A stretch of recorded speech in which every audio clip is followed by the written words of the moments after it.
Soy Pilar Ferreira y me da mucho gusto encontrarnos en un nuevo programa de Entre mitos y realidades. En esta ocasión hablaremos sobre la homeopatía, tema por demás polémico que despierta opiniones encontradas entre quienes la consideran una medicina alternativa y la comunidad científica internacional, que no deja de insistir en su ineficacia, en que no consigue efectos distinguibles del efecto placebo. Alertan además del gran daño que causa a enfermos o pacientes que por recurrir a esta pseudociencia abandonan o dejan de ir a tratamientos de eficacia demostrada.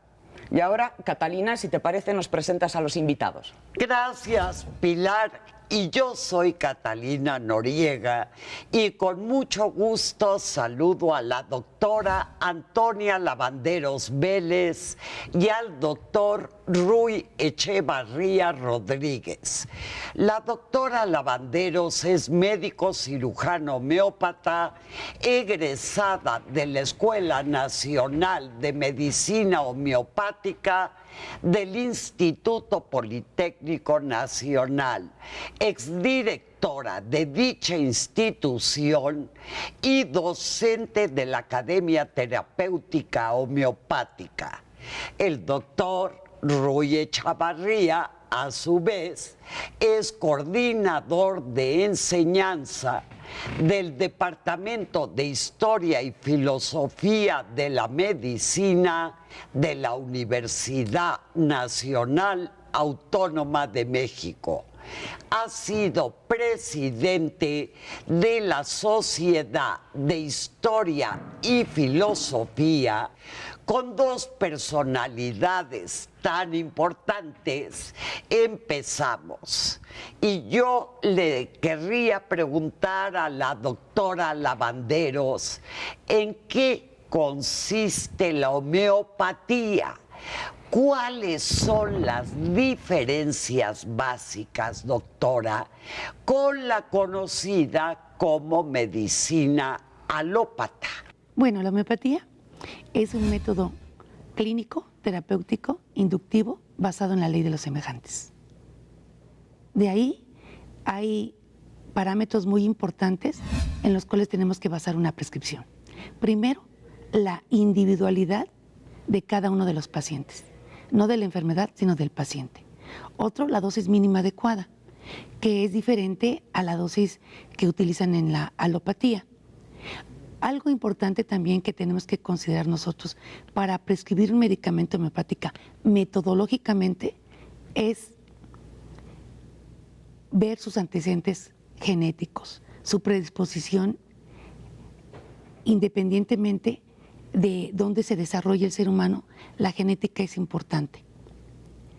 El entorno también es importante, y algo que últimamente nos ha ayudado a validar la homeopatía, basarnos en los aportes de la ciencia en el aspecto biológico.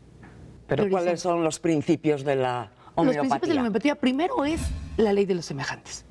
O sea, Hahnemann, en su situación de esa búsqueda también y ese arrojo hacia la medicina, le hizo cambiar un paradigma. Él era médico alópata, ¿sí? Empezó a traducir libros, y dentro de unos libros que tradujo, ese libro era un paradigma totalmente diferente a lo que él había planteado. Y cuando vio que experimentó en él mismo la ley de los semejantes, fue su base importante de este método clínico terapéutico, la ley de los semejantes. ¿En qué consiste, perdón, esa ley de los semejantes? ¿En qué consiste? Bueno, últimamente en unas diapositivas les di a conocer algunos avances que ha habido sobre el método científico. El método científico es aplicado en la homeopatía. Les puedo dar un caso testimonial. Hace algunos años, en 2012, falleció un hombre por demás reconocido por su situación de literatura, Carlos Fuentes Macías. Su causa de muerte fue una hemorragia masiva interna por tomar ácido acetilsalicílico. Perdón, doctora, Pero yo insisto, y ahora le pregunto al doctor Echavarría, ¿cuál es la diferencia con la medicina normal, la alopatía? Bien. Quisiera aclarar que nosotros no practicamos medicina alopática. Nosotros hacemos medicina, no quisiera parecer fatuo al decir científica, pero sí practicamos biología, una medicina biológico-molecular, basada precisamente en ese avance científico general que tuvo la ciencia entre los finales del siglo XVIII y la época actual. Un avance científico continuado que abrió innumerables campos de conocimiento que no eran accesibles todavía cuando Hahnemann inventó la homeopatía. Porque eso estamos hablando de qué años, 1700. Él vivió entre 1755 y 1853, pero su Organum lo publicó en 1792, tengo entendido. 1810. 1810, La última edición, 1810. Una vez que estos libros establecieron el canon, se puede decir, de la homeopatía, pues han permanecido inalterados, por lo menos en la base de la teoría homeopática. Si usted me quisiera corregir en algún momento, con todo gusto. Yo, nada más esa aclaración de qué es alopatía, porque yo me imagino que muchas personas no... Alopatía es una palabra que viene de alos, diferente, contrario, y patos, enfermedad, ¿no? La medicina alopática se basaba en un principio hipocrático galénico de hace 2500 años, que lo contrario cura lo contrario. De allí el lema de la homeopatía, lo semejante cura lo semejante, para contraponerlo totalmente a esa medicina. Esa era la medicina que se practicaba en forma hegemónica en el siglo XVIII. Pero esa no es la medicina que nosotros practicamos. ¿Cuál practican actualmente? Le digo, una medicina de índole científico con base en un paradigma biológico molecular, que es lo que ha venido a dar por resultado el avance científico en el área de las ciencias biológicas y especialmente en el área de las ciencias médicas. Doctora, usted dice que la homeopatía tiene también bases científicas. Sí, claro que sí. ¿Cómo cuáles? Porque en lo que está diciendo, lo de lo semejante cura lo semejante, por ejemplo, ¿qué base científica hay para eso? ¿Qué experimentos nos lo comprueban? En Francia, en la Universidad de Burdeos, hay una experimentación pura del ácido acetil salicílico a la 15 centesimal hahnemanniana, que es otra de las diferencias que tenemos de la alopatía. Por un lado, la ley de los semejantes, ¿sí? Que a continuación quiero explicarlo con hechos científicos comprobados, que la 15 centesimal, el ácido acetil salicílico, ¿sí? Que es la aspirina. Que la aspirina, que produce a dosis alopáticas hemorragias, a la 15 centesimal hahnemanniana las controla. ¿Qué es eso de a la 15 centésima? Digo, porque Es nuestro otra público igual no lo diferencia, sabe, sí, o claro. yo no lo sé. Pero entonces, la ley de los semejantes es científica porque se replica constantemente en los análisis de laboratorio. Aquí se le dio a modelos biológicos, ratas, se les dio ácido acetil salicílico para que tuvieran hemorragias, y después ya dinamizada, que es otra característica, la dosificación del medicamento. Nosotros usamos medicamentos a dosis mínima adecuada. Pero mínimas, ¿cuánto es la dilución? La dilución, sí. Por ejemplo, estamos hablando de una 15 centesimal, se ha diluido 15 veces, ¿sí? Ese medicamento que se llama ácido acetil salicílico. ¿Para qué? Para que a nivel molecular ya no tenga reacciones adversas. Pero a ver, doctora, todos los estudios científicos, que yo por lo menos conozco, no sé si el doctor, coinciden en que esa dilución es como si yo me estoy tomando agua. Hacemos un análisis entre un preparado homeopático y un vaso de agua y no encontramos ninguna diferencia, porque es una dosis infinitesimal, ¿no? Perfecto. Entonces, ¿cómo conserva la propiedad del principio activo? Conserva la propiedad, por ejemplo, del ácido acetil salicílico, para que en lugar de romper el endotelio de los vasos, de las arterias, y en lugar de alterar la cascada de coagulación, ¿sí?, la mantenga en óptimas condiciones. El medicamento homeopático lo que hace es equilibrar las funciones. Pero entonces, doctor, en esas cantidades tan mínimas, para un caso grave, pues tardaría mucho tiempo en curarlo, ¿no? Para mí, esa técnica de preparación de los medicamentos homeopáticos es una de las dificultades para la aceptación de la medicina homeopática. La lógica me dice que algo que no existe en un medicamento no puede ejercer ningún efecto terapéutico, ¿no? Con todo respeto para los médicos homeópatas, ¿no? Pero no puedo imaginarme algo que se ha diluido infinitesimalmente. Ya el diluente no contiene restos del principio activo primario y sigue teniendo efecto. Esto no me suena lógico de ninguna manera. ¿No es cierto, doctora, que se trató de justificar esa situación con lo de la memoria del agua? O sea, viendo los homeópatas que es cierto que es agua pura la que estamos tomando con un medicamento homeópata, dijeron, ah, no, porque el agua tiene memoria. Bueno, en Europa hubo una controversia y después se descalificó esa teoría, pero... Sí, porque no es cierta, ¿no? Los grandes avances son teóricos, o sea, primero empieza uno con una hipótesis, después con una teoría. Por ejemplo, en los estudios biológicos se usa ratas, ¿sí? Entonces las ratas no pueden estar sugestionadas y aparte también la situación, por ejemplo, de las investigaciones que han hecho en la India de fibrosarcoma, ¿sí?, en ratas. Y es efectiva la homeopatía.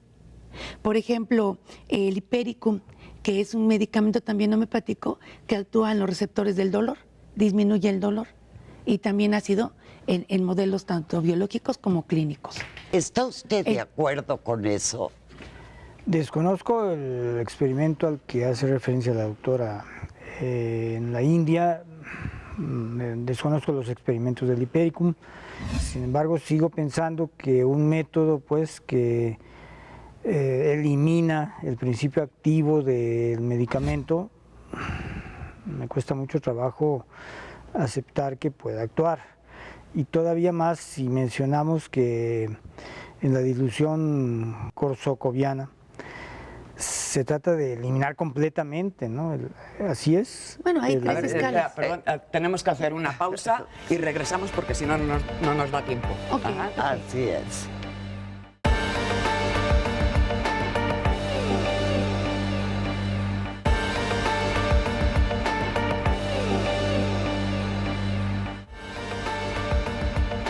Volvemos después de esta pequeña pausa y yo quiero insistir, doctor Echavarría, ¿cura o no cura la homeopatía? Como la mayor parte de las medicinas alternativas, o así llamadas, o las medicinas tradicionales, que sabemos que el hombre ha usado desde el chamán de allá del Paleolítico, la mayor parte de estas medicinas, mi concepto personal es que alivian. Algún alivio le traen al sufrimiento humano porque si no, no existirían. Lo que no sirve, el hombre lo desecha. Sin embargo, de eso a curar hay un largo trecho. Yo no puedo entender que algo que produzca cáncer pueda curar el cáncer y todavía peor en ausencia, estando ausente del medicamento, va a curar el cáncer. Los conceptos que rigen la homeopatía, como cada paciente enferma a su manera, yo estoy simplificando al principio, Pues esos son principios hipocráticos. No hay enfermedades, hay enfermos. Cada paciente sufre la enfermedad a su manera y es más, cada paciente percibe la enfermedad a su manera. Esto no tiene discusión. Hasta el siglo XVIII, efectivamente, la medicina, llamémosle pues hegemónica, como hace rato, curaba todavía sintomatología, porque no sabía las causas verdaderas de las enfermedades. ¿Me lo puede explicar? Es cierto que hay algunas enfermedades que remiten por sí solas. Por ejemplo, el resfriado común. Tomemos algo o no tomemos nada, probablemente en 7 días ya no tengamos el resfriado. Y hay otras más así. Y aún en menos, ¿no? Ajá. Yo pienso que las enfermedades virales en general obedecen a un ciclo biológico en el cual el virus ataca. El organismo responde según su estado inmunitario en ese momento y la infección va a durar más o menos. Hay virus que son parásitos muy mal adaptados que llevan al paciente a la muerte, la rabia, por ejemplo. Entonces la rabia ataca relativamente a pocas personas en el mundo por la simple y sencilla razón de que el paciente muere y no puede transmitir la enfermedad. Es que le preguntaba eso porque lo que decía antes la doctora de algunos experimentos que hay de que si se han curado y demás, insisto, todos los estudios científicos no le dan ninguna bala a la homeopatía más que el efecto placebo o el efecto de que hay enfermos y enfermedades que curan espontáneamente. Entonces, no es cierto que la homeopatía se aprovecha un poco de esto para justificar su supuesta eficacia, que no está demostrada. No está demostrada. Recientemente en Australia acaban de hacer un macroestudio con cientos y cientos de estudios, incluso homeopáticos. Y la conclusión a la que llegaron es no tiene ninguna eficacia demostrada.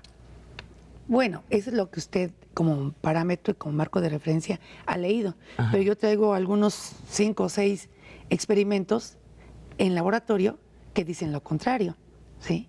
Cada día en el mundo se acercan más pacientes. Ajá. Pacientes, ¿por qué? Porque las enfermedades alérgicas, generalmente los medicamentos alopáticos no llegan a un fin terapéutico. Sigue la alergia, por ejemplo, en asma en los niños, ¿sí? Sin embargo, en medicamentos homeopáticos sí hay medicamentos. Se individualiza al paciente y se da un medicamento ad hoc a los signos y síntomas ¿Qué que tiene presenta ese el asma. medicamento? ¿Cómo podemos analizar el contenido de ese medicamento? ¿Químicamente, biológicamente? Sí, claro que químicamente sí se puede, porque los medicamentos homeopáticos actúan a nivel molecular, a nivel de tejido, aparatos y sistemas. Y algo muy importante, que actúa también en las emociones, en los sentimientos, en los afectos. ¿Están basados entonces en los mismos químicos que usa el resto de las medicinas, digamos las mismas sustancias? En homeopatía, el origen es vegetal, animal y mineral. El origen de los medicamentos homeopáticos, ¿sí?, probablemente sea similar a algunos medicamentos alopáticos, pero la preparación es totalmente diferente. La diferencia es esa, la dilución de la sustancia. Así es. Aquí podríamos hablar, doctor, de que todas las enfermedades en última instancia tienen mucho de psicosomático, es decir, afecta de alguna forma la psicología. ¿Sería eso una posibilidad para que las personas que usan tanto la homeopatía se puedan curar? Sí, desde luego todas las enfermedades tienen un componente psicosomático, visto como que todas las enfermedades, insisto, las padece el paciente en forma personal, individual. Pero difícilmente podemos pensar que una actitud psicosomática, por mucho que haya algunas escuelas que digan que la actitud positiva del paciente, etcétera, va a ayudar a la acción de un quimioterápico en una neoplasia. Actualmente esas sustancias han sido reelaboradas en los laboratorios científicos de tipo biológico molecular, insisto que no alopático, de tal manera que han sido diseñadas para fines de acción a nivel definitivamente molecular y aún más allá, muy precisas. No sé, yo quisiera preguntar a la doctora, ¿qué tanto tiene que ver el concepto de energía o fuerza vital en la terapéutica homeopática? Sí, como estos conceptos son de hace 2 siglos, sí, y realmente la retroalimentación que tuvo el doctor Hahnemann fue mucho de Hipócrates, es el padre de la medicina. Así es. El dinamismo vital es la forma en que tiene el organismo de actuar armónicamente. Cuando disminuye o cuando aumenta alguna función, el dinamismo vital va a estar alterado y nosotros sí lo tomamos muy en cuenta. Pero ¿y dónde está ese dinamismo vital? ¿Lo tocamos, Pues, lo vemos, lo analizamos en el microscopio? Te quiero decir, Pili, que cuando nosotros tenemos una enfermedad, ya sea viral, bacteriana o ya sea endocrina, ¿sí? A veces nos sentimos cansados. Esa sensación de cansancio, esa sensación de que hoy no puedo caminar lo que quiero caminar, hoy no me siento con la energía de hacer lo que tengo que hacer cotidianamente, ¿sí? Para nosotros los signos y síntomas son muy importantes para valorar el dinamismo vital. Pero hay muchas enfermedades que provocan cansancio, ¿no? Sí, Sí, pero yo me pero- explicaría el cansancio no en una disminución de ese dinamismo vital, que como preguntó aquí doña Pilar, ¿dónde está? Yo me lo explicaría en una alteración de los ciclos metabólicos de la glucosa o de algunos otros metabolitos que tienen que ver, mediadores químicos, etcétera, que tienen que ver con nuestra acción cotidiana, ¿no? Perdón, doctor. Se la quiero preguntar primero él, aunque usted también diga. La Organización Mundial de la Salud, digo que más o menos se supone que es una organización respetada, ¿no? ¿Estamos Claro. de acuerdo? Ajá. Ha alertado y constantemente está alertando de que no se les ocurra tomar productos homeopáticos para curar ni tratar ni el SIDA, ni el ébola, ni el cáncer, ni la diarrea en los niños, sobre todo en los países más pobres, porque se ha demostrado que no tiene ninguna eficacia y al contrario, que al abandonar el tratamiento o no acudir a un médico de medicina tradicional, lo que causa es que llegan pacientes a punto de morirse Sí. o que se mueren, ¿no? Sí, no es que muertos. Obviamente eso es un hecho que está demostrado que voy a escoger el ejemplo de la diarrea, lo primero es rehidratar al paciente, restaurar el equilibrio electrolítico y ya después investigamos si es de índole infecciosa o de alguna otra causa. Y efectivamente, eso es de urgencia y la eficacia de ese método está demostrada hasta la saciedad. En cuanto a que la enfermedad es un desequilibrio, bueno, eso lo sabíamos también desde el tiempo de Hipócrates, es cierto. Por supuesto que es un desequilibrio porque nosotros tenemos que vivir constantemente en un medio en el cual somos víctimas de la agresión de miles de factores patógenos. Enfermamos, por supuesto que es un desequilibrio, pero eso no significa que haya un medicamento que me va a ayudar a recobrar el equilibrio per se, ¿no? Yo creo que una conclusión, porque estamos a punto A de contrarreloj. acabar el programa. Sí, creo que no nos conoce como médicos cirujanos y homeópatas porque nosotros somos médicos, tenemos que hacer un diagnóstico. Y cuando ¿Tiene hay la un síndrome carrera de diarreico, medicina? exactamente. Ok, Cuando hay un eso. síndrome diarreico en un niño, lo primero es que hay que restablecer los líquidos y después dar un medicamento. Creo que sí me gustaría tener la referencia de la Organización Mundial de la Salud porque dentro de las causas de muerte en países en desarrollo son las diarreas, pero por shock Efectivamente, sí. hipovolémico, no por el tratamiento homeopático, porque el shock hipovolémico es en alopatía y en homeopatía.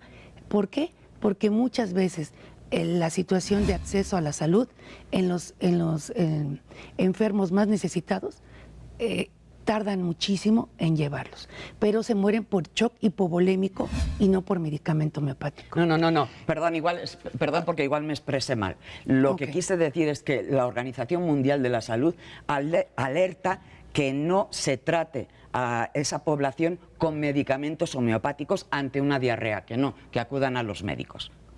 Nosotros somos médicos también. Pero con medicina comprobada y científica, o sea, no con medicamentos homeopáticos. Para la diarrea viral, o sea que a veces son rotavirus, no hay en alopatía un medicamento específico para la diarrea de rotavirus. La diarrea por intolerancia a los disacáridos, no hay un medicamento específico para la intolerancia a los disacáridos. Yo digo lo que dice la Doctor Echavarría, ¿y su conclusión?